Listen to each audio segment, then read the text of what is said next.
राज राजेश्वरी मंदिर के प्राण प्रतिष्ठा और चित्त शक्ति द्वार का सीएम ने शुभारंभ किया। सीएम योगी ने कार्यक्रम के दौरान कहा कि नैमिषारण्य की परंपरा अपरंपार है। इसके विख्यात ग्रंथ रामचरितमानस में तुलसीदास ने कहा है कि तीर्थवर नैमिष विख्याता अति पुनीत साधक सिद्धाता। यह पावन धरती है जहाँ 18 पुराणों को ऋषियों ने सुनाया था। हजारों ऋषियों ने यहाँ साधना की, जिसके लिए व्यासपीठ नैमिष में प्रसिद्ध है। देवासुर संग्राम में भी महर्षि दधीचि ने अपनी हड्डियों का दान भी नैमिष में किया था। सीएम ने कहा कि इस तीर्थ की अपार महिमा है। सीएम ने कहा कि जब तक सनातन धर्म है तब तक विश्व मानवता को बचाना होगा। सीएम ने कहा कि नैमिषारण्य को तीर्थ स्तर पर स्थापित करने के लिए युद्ध स्तर पर कार्य किया जा रहा है। काशी विश्वनाथ जब कोई जाता था तो सकरी गलियां मिलती थी, लेकिन पीएम मोदी के नेतृत्व में भव्य काशी के रूप में विराजमान है। अयोध्या राम मंदिर पर बोलते हुए सीएम योगी ने कहा कि न्यायालय के फैसले पर जिस तरह से भारत के नागरिकों ने शांति का परिचय दिया है, वह एक मिसाल है। उन्होंने कहा कि 500 साल बाद यह रामलला अपने मंदिर में विराजमान हुए हैं। समाज और सरकार जब देश का विकास करती है तो देश की सूरत बदल जाती है। सीएम ने कहा कि नैमिषारण्य जल्द ही पुरातन स्वरूप में स्थापित होगा, जिससे हजारों लोगों को नौकरी और रोजगार नैमिष में ही मिल सकेगा।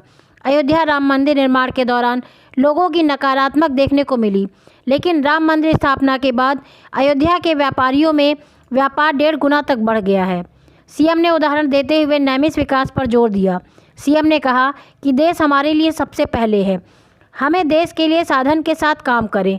उन्होंने कहा, जिस दिन भारत का प्रत्येक नागरिक लगन से काम करने लगेगा, उस दिन भारत देश सबसे मजबूत स्थिति में खड़ा होगा। सीतापुर हलचल न्यूज़ ब्यूरो, मनीष श्रीवास्तव।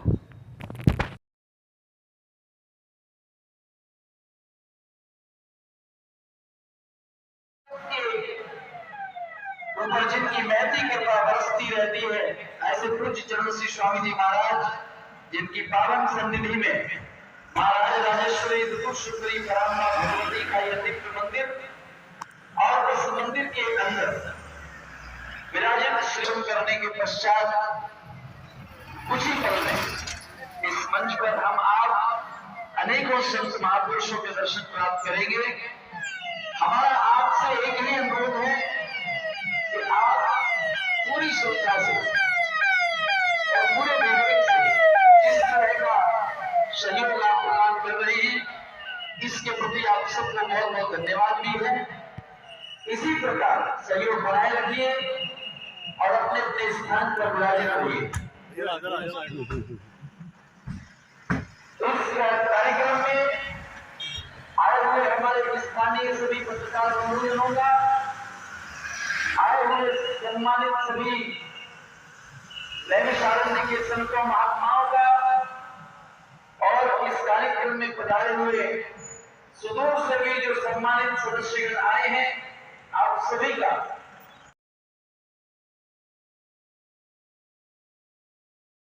ईश्वर परम पूज्य योगी आदित्यनाथ जी महाराज, जिनकी प्रेरणा से बहुत बहुत अभिनंदन, बहुत बहुत सत सत प्रणाम। ऐसे दिव्य संतों महापुरुषों के श्री चरण जब द्वार भी महाशक्ति द्वार हो जाएंगे, हमारे योगी जी की भी और शक्ति देना।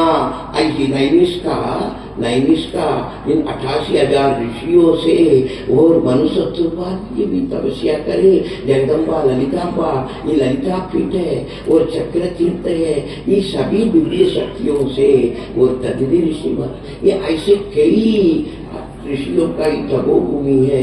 इन ऋषियों के रजगण से हम प्रार्थना कर रहा हूँ और हमारे माँ जगदम्बा राजराजेश्वरी से और हमारा नर्मदा मैया से और हमारे गुरुदेव से प्रार्थना कर रहा हूँ। ये मंदिर का द्वार तो चित्तशक्ति द्वार से महाशक्ति द्वार हो जाएंगे जब भी हम हमारे योगी जी आदित्यनाथ जी की द्वारा पुनः उसको भी उद्घाटन करने के अवसर दे। जगद्गुरु रामानंदाचार्य कामतगिरी पीठाधीश्वर स्वामी राम स्वरूपाचार्य जी महाराज, जबलपुर मध्य प्रदेश से पधारे पूज्य संत नरसिंह पीठाधीश्वर स्वामी नरसिंहदास जी महाराज, स्वामी विद्या चैतन्य जी महाराज, मंच पर विराजमान हमारे सभी पूज्य संतजन, जिनकी प्रेरणा से और जिनके आग्रह पर आज मुझे इस कार्यक्रम में आने का सौभाग्य प्राप्त हुआ है। पूर्व केंद्रीय मंत्री, मध्य प्रदेश विधानसभा के माननीय अध्यक्ष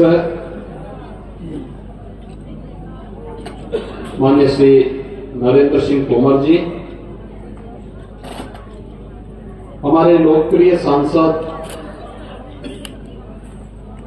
श्री अशोक कुमार रावत जी, विधान परिषद सदस्य श्री पवन सिंह चौहान जी,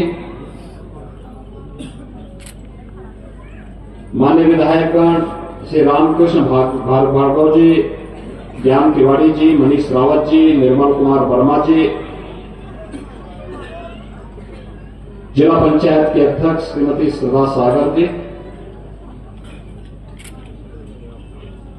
भारतीय जनता पार्टी के जिला के अध्यक्ष श्री राजेश शुक्ला जी,